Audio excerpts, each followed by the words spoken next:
যখন কারো প্রতি ভালোবাসাটা বেশি হয়ে যায় তখন সুখে থেকে দুঃখটাই বেশি হয়। ভালোবাসা, সে কষ্ট দেবে না তা কি হয়? যাই হোক, হ্যালো গাইজ, আসসালামু আলাইকুম। আপনারা সবাই কেমন আছেন? আজকে আমরা যাচ্ছি শাহবাগে। আর ফুল তো ভালোবাসার একটা প্রতীক, তাই না? তো যাই হোক, আজকে সেকেন্ডবারের মতো মেট্রো রেলে উঠবো। যদিও ভিডিওটা অনেক আগে, তারপরেও ভিডিওটা এডিট করা হয় না, যার কারণে আপলোড করা হয় না। তো কিভাবে আমরা গেলাম, কি করলাম, সব কিছু এই ভিডিওতে থাকবে।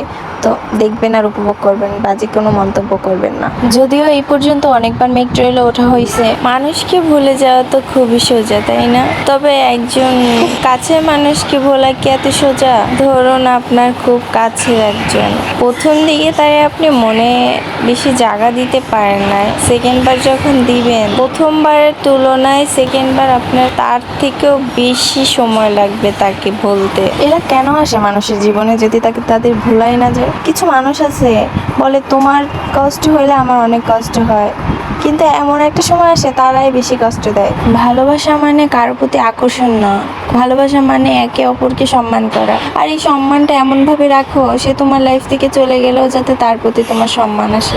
এমন কিছু করেও না যাতে সে তোমাকে ঘৃণা করে, কষ্টটা একটু কমই দাও তাকে।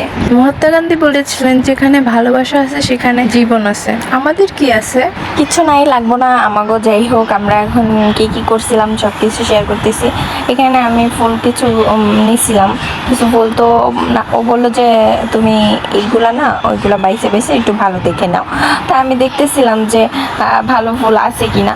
তো দেখলাম যে না, হাতে যেগুলো ছিল ওইগুলাই বেস্ট ছিল। তারপর আমরা এখান থেকে ফুল টুল নিয়ে তারপর আমরা ওপারে চলে গেলাম কিছু নাস্তা করার জন্য। আর আমরা মেয়েরা তো আছি যে রাস্তায় ভেলপুরি ফুচকা এইসব দেখলে আর দাঁড়াবো না, এমন তো হয় না। আর আমরা রাস্তায় হাঁটতে যাই এইসব খাওয়ার জন্য। যাই হোক, একটু মজা করলাম। আমরা মায়েরা ঘরে বসে থাকতে যে কি একটা অবস্থা হয়েছে, মানে একটু বাইরে রাস্তায় হাঁটলেও আমাদের খুব ভালো লাগে, মনে হয় যেন আকাশে বাতাসে উড়ে যায়। আর এই দিনটা ছিল মানে কি একটা দিবস জন্য ছিল। আমরা তো ওইভাবে বের হই না, আমার এমনিতেই মনে হলো সাদা পরে বের হই। তো বাইরে বের হয়ে দেখলাম প্রায় সবাই সাদা কালো পরছে। আসলে ওই দিনটা ছিল 15ই আগস্ট, কিন্তু আমার একটুও মনে ছিল না।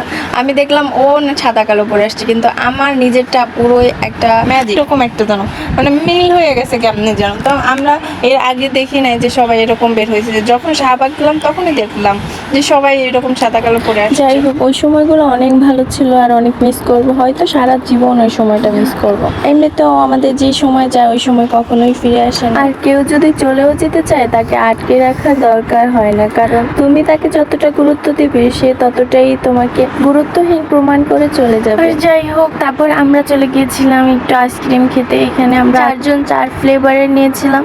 তো এখানে আমি নিয়েছিলাম চকবার। সচরাচর আমি তো চকবার খাই না, আমি বাসায়ও যদি খাই তখনও কোন এনে খাই, কিন্তু ওই সময়টা কেন যেন মনে হলো অন্য ফ্লেভার খেয়ে দেখি। তারপর সবাইকে একটু দিলাম। তারপর ভেলপুরি খেতে নিলাম, তখন দেখলাম যে একটু ঝালও কম টকও কম। তাই বললাম যে মামা একটু ঝাল টক দিয়ে দেন। আর এইখানে ওনাকে বলতেছিল একটা লোক এসেছে, আপনি এখানে কেন দাঁড়াইছেন, মানে ওই যে মানে ভাড়া ছাড়া যদি একজন আসে তো তাদেরকে তো এইভাবে ধরে। তো তারপর আমি দেখলাম যে এখানে মাথায় দেওয়ার যে ফুলটা সবাই এইগুলো মাথায় দিয়ে ঘুরতেছে। তো ওরা বললাম চলো তুমি কিনবা, ও বলতেছে না চলো আমরা ভিডিও করি। ভিডিও করলেই তো হবে।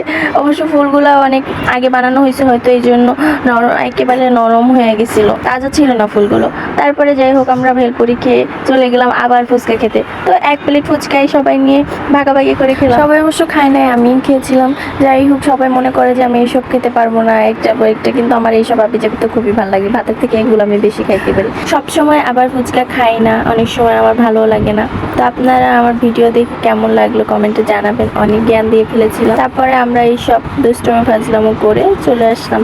অবশ্য আমরা দুজন এক জায়গায় হলে কোথাও করতে গেলে অনেক এনজয় করি। তো আল্লাহ হাফিজ, সবাই ভালো থাকবেন, ঠিক আছে।